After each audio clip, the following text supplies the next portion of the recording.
How to recover forgotten WhatsApp end-to-end encrypted password. Hey everyone, welcome back to the channel.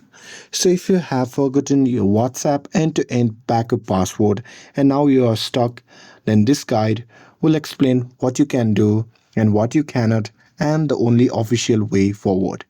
So now without further ado, let's get started. So with that, here is the important truth you need to know. WhatsApp does not allow you to recover a forgotten end-to-end encrypted backup password. So this means no reset via email, no recovery code from WhatsApp, and no third-party app can unlock it. And this is because WhatsApp does not share or store your password for privacy reason. And here, if you remember the password, then what you can do is simply open the WhatsApp, and after that you can simply go to the settings.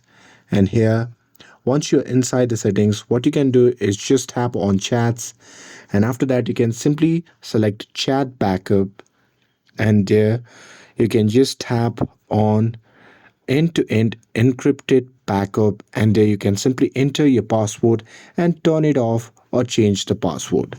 But if you have forgotten your password, then what you can do is simply reset the encrypted backup.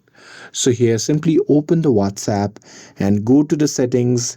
And here, once you're inside the settings, again tap on chats. And now here, once you're inside the chat section, simply scroll down and select chat backup.